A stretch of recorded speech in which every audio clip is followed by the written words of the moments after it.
Assalamualaikum warahmatullahi wabarakatuh. Salam Dewater. Selamat siang Dewater dimanapun Anda berada. Alhamdulillah pada siang hari ini saya alhamdulillah bertamu bersilaturahmi ke salah satu sentra tanaman hias di daerah Ciapus. Nah kebetulan saya alhamdulillah udah terima dan langsung duduk ini di sini. Langsung duduk dan ini salah satu owner atau pengurus dari CP atau sentra tanaman hias di sini. Assalamualaikum. Waalaikumsalam. Sarang akang siapa?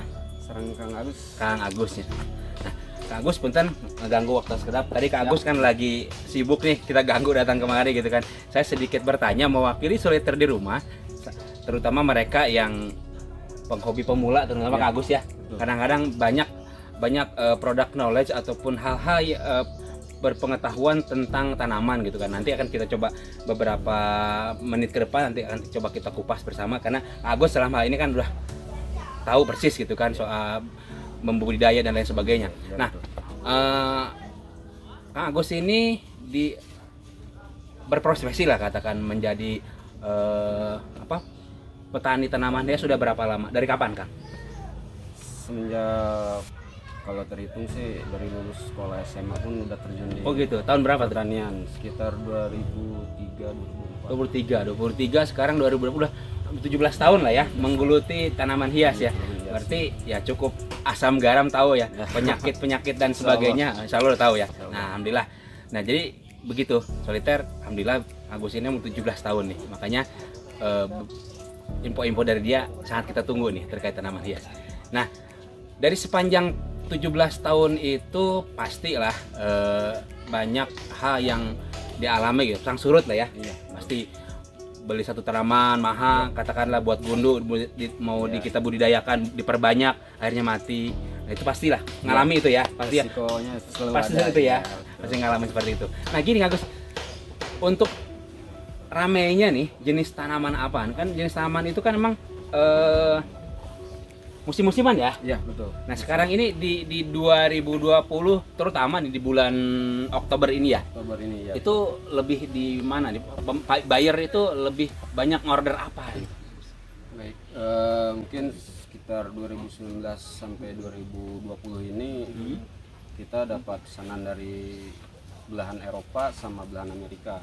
Terutama dari negara mana? Dari US, Amerika dan Kanada. Kanada ya. Paling besar pemesanannya mana ya sekitar ya mungkin dari bulan-bulan sekarang yang kita sering ekspor itu jenisnya philodendron. Kayak gimana? Philodendron itu menjalar ya, atau gimana? Ada menjalar, tergantung jenis dan varietasnya juga. Oh tapi nama genusnya itu iya, philodendron bla bla bla gitu ya. Jadi dari jenis daun warnanya akan berbeda tergantung kelasnya gitu ya. Oke, tergantung Nanti varietasnya. soliter kemungkinan nanti gitu gambaran umumnya. Nanti philodendron seperti gimana Anda yang masih penasaran nanti akan kita coba. Cuma ini kebetulan kita ada di bukan shelter, tempat pembibitan lah ya. Pembenihannya di sini nanti bisa dilihat. Nanti kita akan coba keliling-keliling. Nah, itu berarti philodendron ya yang lagi booming. Selain itu, rating setelah itu rating keduanya biasanya dipegang anthurium. Ya. Nah, seperti yang sekarang kita benihkan ini anthurium. Anthurium ini.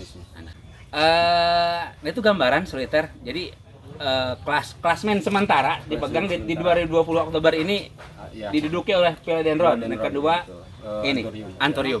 Nah, terjadi peningkatan gitu. Di Covid gini malah jadi anomali gitu ya kan? Iya, betul. Anomali malah ekspor banyak kita tanaman hias keluar sana. Nah, itu fenomena ini kenapa gitu bisa terjadi seperti itu gimana tuh Kang Agus? Menurut Kang Agus ya sebagai pelaku. Menurut saya pribadi sebagai pelaku petani dan kemungkinan banyak juga disebutnya pelaku para seller gitu. Nah, seller lah ya, penjual lah ya. Iya, penjual. Di sini kan banyak petani sekaligus seller. Jadi selama masa pandemik ini mereka itu dari khususnya mereka yang ekspor untuk keluar ini, jadi istilahnya pemerintah bilang itu stay at home. Oh, stay at home. Nah, lebih banyak di rumah. Cek orang kulon ngajedog cek di mah gitu. Di mah gitu. Orang kulon. Icing sih ya gitu. Jadi selama stay at home di rumah ini, mereka kan tidak ada kegiatan. Iya. Jadi salah satu kegiatannya yang biar untuk faktor mereka tidak Keluar stres, rumah? nah boring atau stres dalam rumah itu, yaitu kegiatannya dengan Bercocok dengan, tanam tanaman hias. tanaman hias. Terus mereka melakukan apa namanya, selfie atau apa untuk berbagi kesan Story-nya berbagi tiap story hari. ke teman mereka di luar sana gitu, seperti itu. Oh, berarti secara lifestyle Iya. tanaman hias ini juga masuk industri itu ya, Iya, betul. dunia selfie Dunia gitu kan. selfie Sehingga atau imbasnya itu mereka browsing karena sekarang dunia pasar global kan, browsing janda bolong bla bla bla bla bla Iya, bla. betul.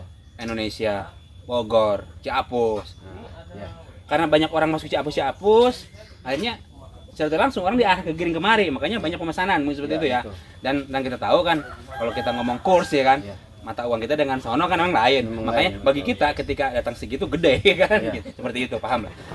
Oke, berarti itu salah satu keuntungan ternyata alhamdulillah mendatangkan berkah gitu kan. Amin.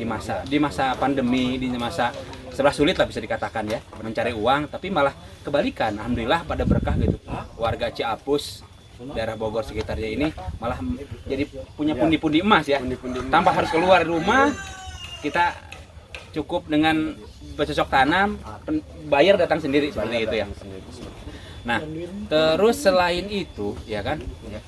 otomatis, nah untuk dalam hal ini ya kita ngomong pemerintah dalam hal ini, dinas perdagangan ya kan, sama mungkin balai karantina dalam hal ini ada nggak mereka concern terhadap kegiatan-kegiatan seperti ini gitu, mereka memberikan kemudahan-kemudahan apa mas sebaliknya seperti gimana pengalaman yang udah dilakukan?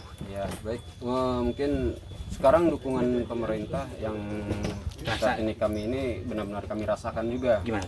Khususnya bidang-bidangnya seperti karantina Balai tumbuhan, karantina, terus dirjen tumbuhan, Pertanian dirjen berarti? Hortikultura. Ya, hortikultura. Hmm. Jadi mereka juga sangat mendukung kami semua gitu kan, dalam hal ekspor ini, karena peningkatan ekspor di Indonesia ini beberapa kali lipat itu naik dari tanaman hias ini. Berarti iya bisa dikatakan secara devisa yang masuk ke Iya, negara lebih- dari sentra dari bidang ini tanaman agro ini Ya, betul. meningkat gitu. Meningkat. Berarti apresiasi. Iya. Makanya mungkin mereka tanpa pikir panjang mungkin ya. Iya. Ini bagus, kita harus kita dukung gitu kan, seperti itu. Iya, Berarti betul. jelas ya, dalam hal ini intervensi pemerintah dalam hal membantu terutama kegiatan ekspor impor untuk para pelaku tanaman hias ini Ya, sangat terasa gitu ya. Iya, sangat Alhamdulillah. terasa. Terima kasih Pak Dirjen. Khususnya dari bapak-bapak ibu karantina Bogor. Karantina Bogor. Terima kasih. Ibu, terima kasih banyak. Ya, mereka benar-benar membimbing kami para eksportir. Jadi dalam setiap ini mereka ada kunjungan, memberikan penyuluhan. Oh, ada tuh ya? Ada. Itu rutin kaji. Untuk saat ini rutin. Jadi mereka memberikan penyuluhan tentang tata cara ekspor, peraturan-peraturan yang harus kita laluin, yang kita harus kerjakan, terus tanaman apa yang dilarang dari negara-negara tujuan. Nah, itu. Oh, jadi mereka selalu mengedukasi. Ya, Alhamdulillah. Mereka selalu Biasanya di mana tuh dilaksanakannya? Saya biasa untuk ekspor di Baranangsiang itu, Jalan Sambu. Oh, Jalan Sambo yang belakang Terminal Raya ya? bis, ya, terminal bis. Raya itu belakang Ya, Jalan Sambo. Nah, itu diundang. Enggak. Jadi memang ada program mereka. Program mereka, mereka Nah, kontak kemarin, invite. Ya, nanti sebelum mereka datang ini mereka akan memberikan informasi kepada kami semua bahwa kita akan ada kunjungan, penyuluhan tentang negara-negara yang regulasinya baru atau peraturan Mereka akan ngupdate itu ya. Itu selalu update mereka. Insya Allah ya. Alhamdulillah. Yang tadinya tidak tahu, justru saat ini Malah nggak disangka kita malah terfasilitasi ya, Nah, jadi itu. tahu gitu kan. Tanpa kita harus susah-susah kuliah sekian tahun belajar ini ke luar negeri gitu kan. Iya, Dengan sendirinya ilmu itu datang ke kita Datang asal kita sendiri. mau gitu kan. Iya, betul. Jadi begitu ya. Jadi tak ada yang sia-sia ya soliter ketika kita konsentrasi, concern terhadap suatu bidang. Insya Allah kebaikan-kebaikan itu kan hadir menghampiri kita asal kita mau dan kita punya niat. Itu kuncinya.